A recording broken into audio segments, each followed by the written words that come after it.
Destination Star Trek London, the UK's largest Star Trek lineup in a decade at a convention, is taking place the 19th to the 21st of October at the Excel Centre, London. I'm really looking forward to this event, as I have been for many months, and the organisers are very meticulous about getting their facts right, which is great because us Star Trek fans, as always, are very, well, we like our canon and we like to make sure that it's adhered to. So the organisers have taken, well, the services of a man who is a Trekologist. Now this is news to me. What a fascinating job title and what a great subject to be an expert in. I believe we have Raules Davies on the phone. How are you, sir? How are things with you?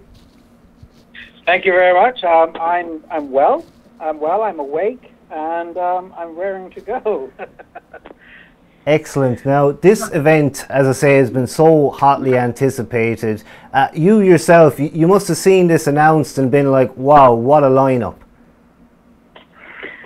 I was actually looking at the lineup. I mean, there's something from every series, so to speak, every incarnation, something worth actually going for. If you're a collector, if you're an autograph hunter, or if you're looking for those people that just don't make that many appearances, it's a good place. It's a good time to get those missing from your collection. I know I'm after a couple. Absolutely. So. Of course, it's amazing. There are people out there who've watched Star Trek maybe for decades at this point. They've gone through all the spin-off series onwards from the original, and maybe they've never been to a Star Trek convention. I know people often ask me, what actually goes on at a convention? I mean, what do you do? I suppose, what is the simple answer to that question, being a convention goer yourself? What's a convention all about, really? Right. Well, conventions have changed over the years, because there was a time when a convention was literally just 10 people talking about the previous episode or what's enjoyed, and then it became a 4-day-long weekend party where you barely remember the night before, and right. It's a struggle to remember exactly what you did or who you did. But it's basically a celebration. I mean, it's an opportunity to connect with people. Sports stars go to matches, sports fixtures, and meet up with people and celebrate the game. Conventions is our equivalent. And they're just one massive bout of insane partydom. I was going to say, insanity. I can make up a word. I can make up a word. It's the right word, I think. I've been to many conventions over the years, just in the past year or two, in fact, in the UK. And I think the convention scene is getting bigger and bigger there. Of course, this particular event really is the icing on the cake. I mean, it's got absolutely everything. We're talking about 5 captains from the TV series, all going to be present, accessible to fans. I mean, I'm sure there's people who wanted to meet William Shatner for a long time. They're going to get the opportunity to do that at this convention. Of course, talking through some of the things that you can actually do at a convention, you, as I say, you know, mention some of the parties. I think things like that go on. That's definitely insanity, and there's going to be plenty of that, I'm sure. Fun as well. But you can actually get photo sessions with the stars. Now, this is something that maybe a non-convention goer had no idea you could do. You can get a photo with William Shatner. I mean, it's amazing. Yeah, it's just the guy, considering he's in his 80s now, he still has that commanding presence. So, having actually had my photograph taken with William Shatner, wow. I'm not as photogenic as him, and I hid my photograph away from the world, so nobody ever saw it. But the conventions that we have at the moment, with photo opportunities and the chance to get some piece of memorabilia or merchandise signed, autographed, and said, yes, I met this person, and I had a couple of minutes just saying hi, how do you do, and connecting. It is something that Star Trek has always been one of those that tries to give people something to strive towards. And the conventions, even though they're in the real world in this time, they do exactly the same thing. They give something which people want to experience. They strive towards getting it, meeting those people who create the characters, who live in that utopia. And they're great things. They are an experience that you're really never going to forget. They have to be seen to be believed. I mean, there's no other way around it. Once you go to one, you'll go to more. You will, for sure. I can certainly back that claim up. It's one of those things, you get a taste of it and you want more. Of course, this is an event that's going to be hard to top, as I said. Talking about the photo sessions, as you mentioned, such a special opportunity to get that one-on-one time with a star really you thought you would never see or ever meet.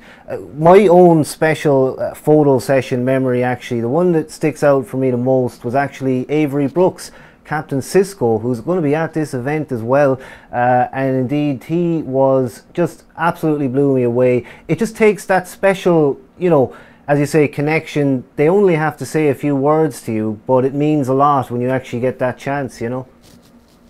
Indeed. There's some of the actors go make an extra effort.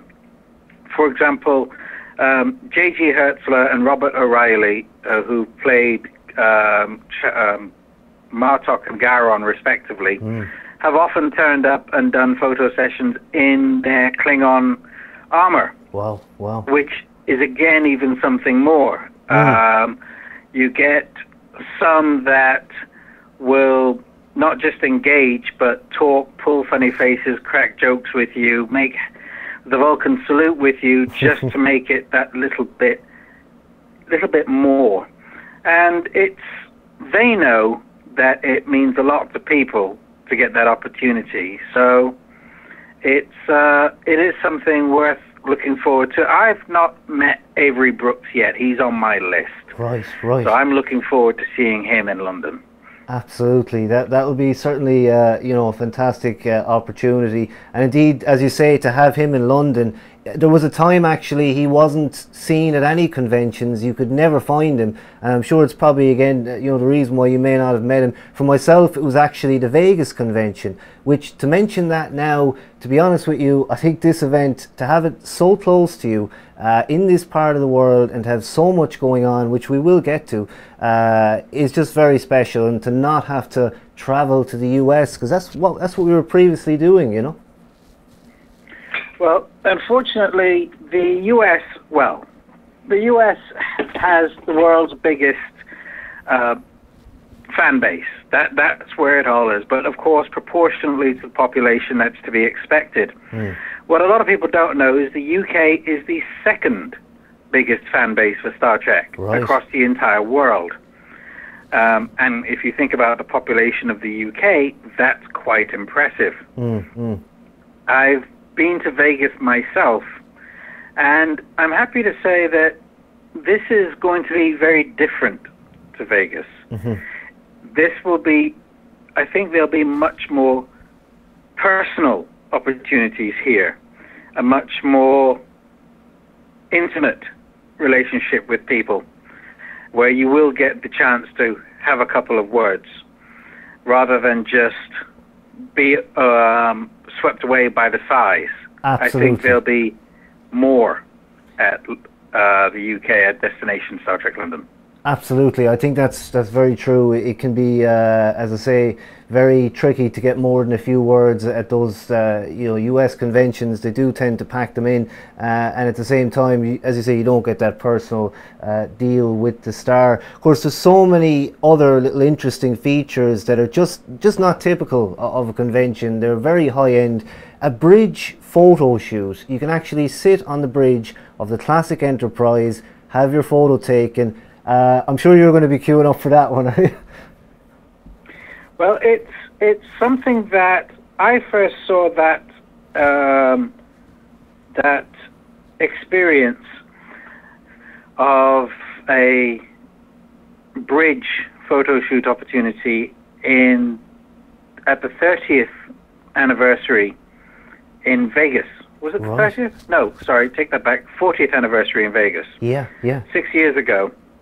And it was a fan-made construction that Creation had managed to just put out with this, oh yeah, go ahead, have fun. Now, there's always an opportunity, well, people have always been after the opportunity of appearing on their favorite bridge or an iconic emblem. But of course, I don't think they've got, certainly not in the UK, they've had an opportunity to stand at their favorite officer's station, so to speak. As I understand it, it's the bridge from the original series. Yes, yeah. Which has been recreated for TNG's relics, or at least a quarter of it. It was recreated for Of Gods of Men, which is a series of web-based films which have certainly made waves by having original stars feature in them. And I know there was Star Trek Phase 2, which had a recreation version. It's much to every fan's dismay, at the end of every series, the set pretty much get destroyed. Yeah, it's a travesty. Yeah. They try and save or sample bits.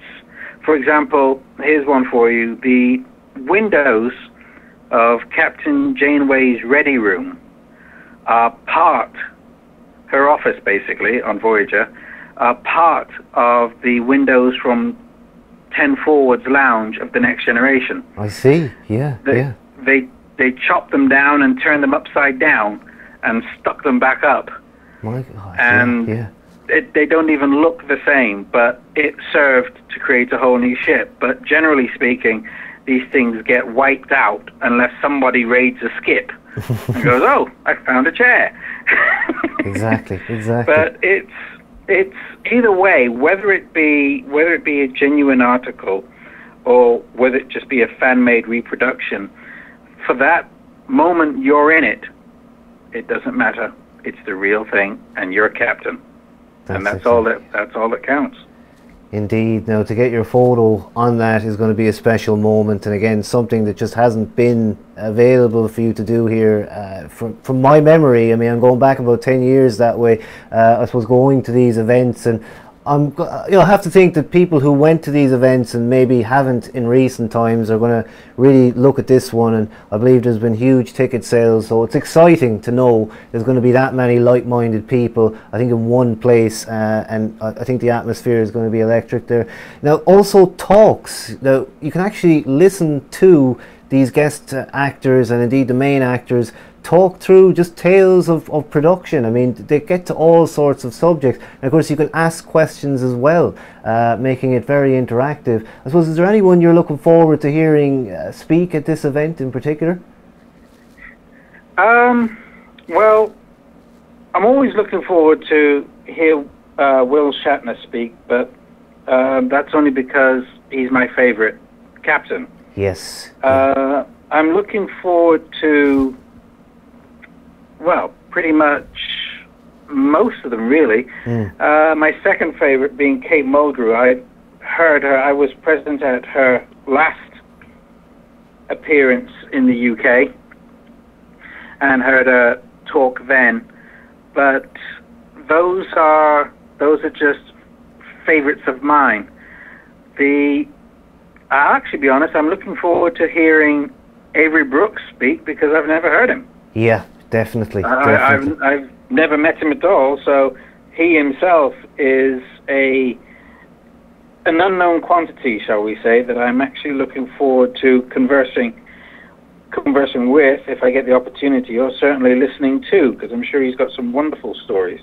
Indeed, and of course, the ones that I haven't already heard. Scott Bakula from Quantum Leap, and of course Star Trek Enterprise, another very, very rare convention guest. I've never had a chance to meet him, and indeed to have the opportunity to have a photo session and an autograph. It's all very special. Of course, Enterprise, a series not given, I think, enough credit for how good it eventually got. I mean, would you be a fan of Enterprise? I mean, how did you kind of rate that one?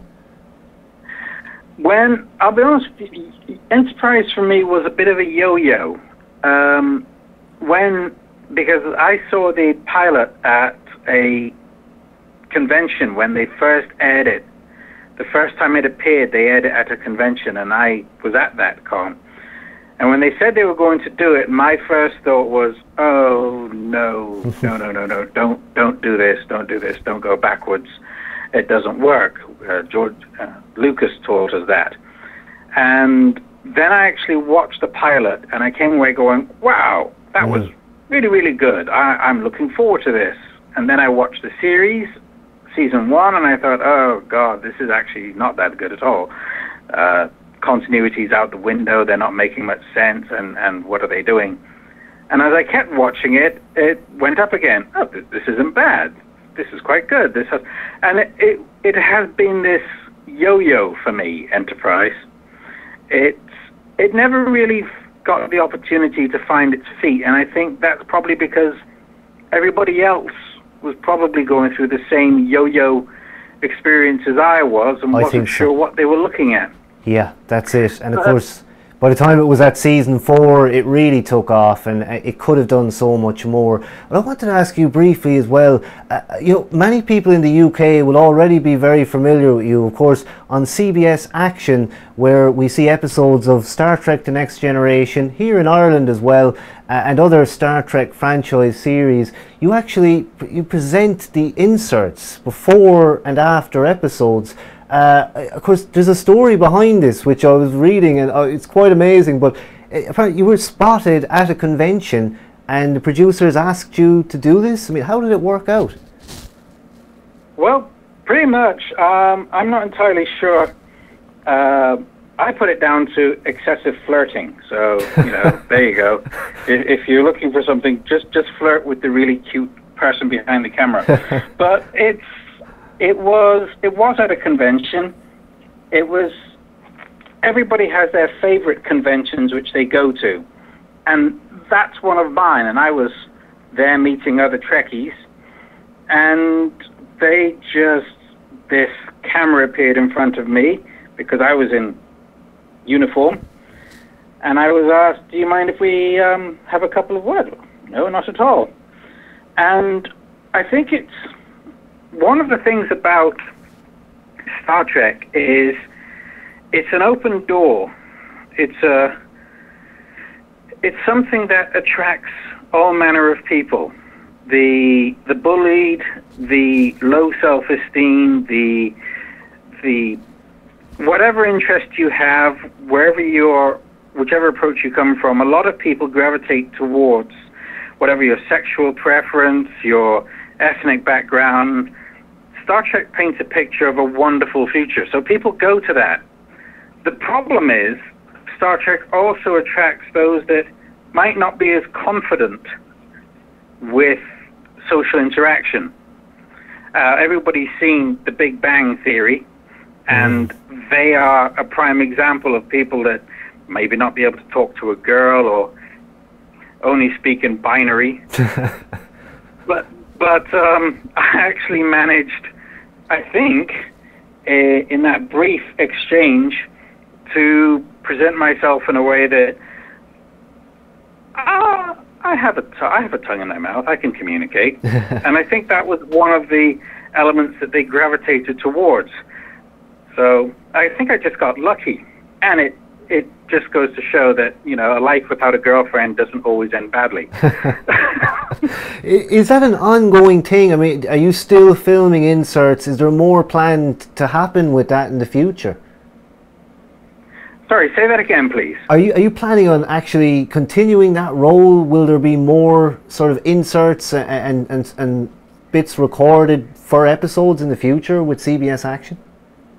Well, I would be very happy to. That really depends on them. All the inserts I write, all the factoids, in inverted commas, that I say, I do the research on them. I write them all, because being a fan, I know what a lot of fans know. I know things to look for, best of me. So I spend time sat down writing all of the inserts, all the factoids, all the pieces of information to hand out. If CBS continue to be happy with me, I would be quite happy to continue this, because Star Trek is ongoing and there's always a tale to tell somewhere. Absolutely brilliant, and I'm sure many people are familiar with the name, and now they're going to see you, I'm presuming, at the event.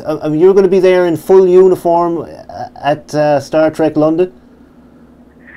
Well, there will probably be a moment where I'll be in a uniform, quite probably, but I have to be careful, because a lot of the actors, a lot of the actors who attend, they don't see it as a uniform. They see it as a costume. Right. That they put on TV for 7 years, that they wore on TV for 7 years, and that's it. I understand, yeah. For a lot of the fans, it's not a costume, it's a uniform, and it stands for something amazing. So I have to be, if I'm talking with any of our guests, I can't be talking to them in uniform, but obviously I would, being a fan, I fully hope to get into uniform at some point and enjoy it. Maybe spend time with some of my fans, and sounds fun to me. It's a sensible approach. And just to briefly mention some of the other things we haven't talked about, the big parties that are going to be on the Saturday and Sunday night. I believe it's a Klingon ball, which is going to be hilarious and crazy at the same time, and also on the Sunday we have another party which is just going to be fantastic to get everybody together like that in the Excel Centre. I've never been at the Excel Centre past a certain time at night. I didn't even know it was open, but luckily I'm staying across the road or over at that hotel, and it's going to be pretty easy to go back and forth. We'll have to chat. I'll have to meet you at the event, Raules. Oh, make a point of it. I'm sure what's the phrase? My door will be open. I've never, much like you, I didn't know there was much in the Excel Centre after dark. So this is going to be an eye-opener for me as well. But it sounds like it's going to be fun. Besides, there was always a saying, the party doesn't start till the Klingons arrive. Well, having a Klingon party, I think that's going to be one you don't want to miss. 100%. And we will just quickly tell you that you should visit StarTrekLondon.com. You can find out exactly who's going to be at the convention. So many guests, too many to list, but this is a video, so we'll scroll up exactly who you can expect to see. Of course, those 5 captains, when are you going to get an opportunity to see all of those in one place? To me, it's just a dream chance. Of course, so many other guest stars and people from the original series, Enterprise, opening ceremonies, so much going on. As I say, best thing to do, check out that website, StarTrekLondon.com. And indeed, with that, I want to say thank you very much for joining me. It's been an absolute pleasure. No, thank you. I enjoyed the opportunity.